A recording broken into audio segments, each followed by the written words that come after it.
Next point is viviparous and oviparous animals. We have to learn that some animals give birth to young ones while some animals lay eggs, which later develop into young ones. Yes, the animals which give birth to young ones are called viviparous animals, and those animals which lay eggs are called oviparous animals. Okay, and the eggs of few animals are easy to observe because their mother lay them outside their body. These are examples of oviparous animals, and you would not be able to collect the eggs of dog, cow or cat. Yes, this is because they do not lay eggs. The mother gives birth to the young ones. These examples of viviparous animals. Okay. Next point is young ones to adults. The new individual which are born or hatched from the eggs continue to grow till they become adult. In some animals, the young ones may look very different from the adults.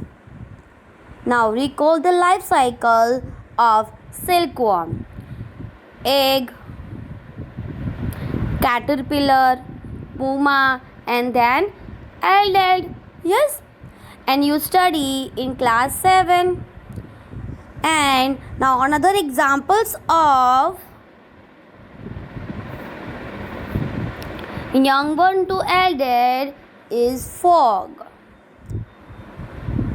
Now observe the different stages of frog starting from the egg to the adult stage.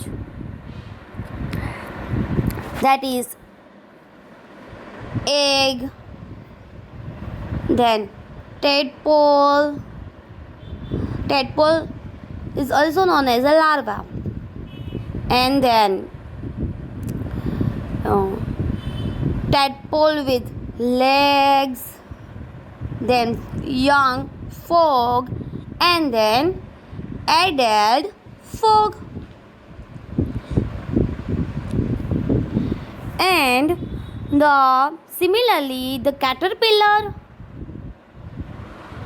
or puma of silkworms look very different from the adult moth. Okay, and the feature that are present in the adult are not found in these young ones. Yes, and in case of tadpoles, they transform into adults capable of jumping and swimming. The transformations of the larva into an adult through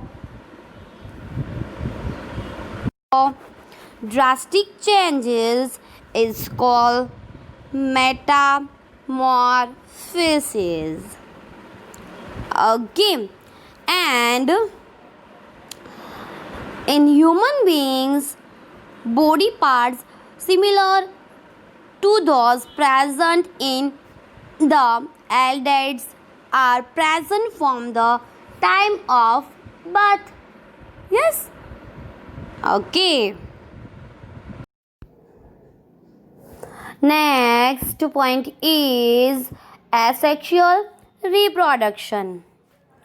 We have learned about reproduction in some familiar animals. Yes? But what about very small animals like hydra and microscopic organisms like amoeba?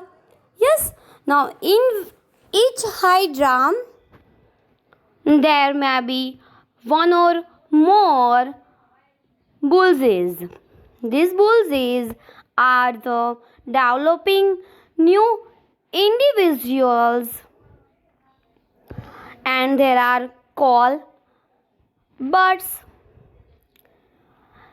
And in hydra, to the individual's development as outgrowths from the single parent. And these types of reproduction in which only a single parent is involved and is called asexual reproductions. Okay, and since new individual development from the birds in hydra, these types of asexual reproduction is called budding. Okay, and another method of asexual reproduction is observed in the microscopic organism amoeba.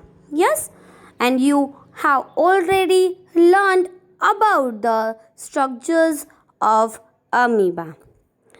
You will recall that amoeba is single cell organisms. Yes, it begins the process of reproductions by divisions of its nucleus into two nucleus, and this is followed by divisions of its body into two, each part receiving a nucleus. Yes, and finally, two amoeba are produced from one parent amoeba, and these types of asexual reproductions in which an animals reproduce by dividing two individuals is called a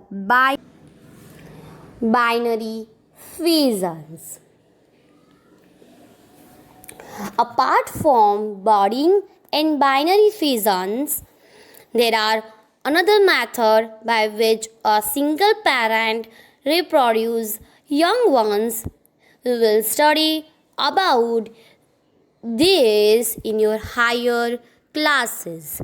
Okay. Now chapter number 9 is over.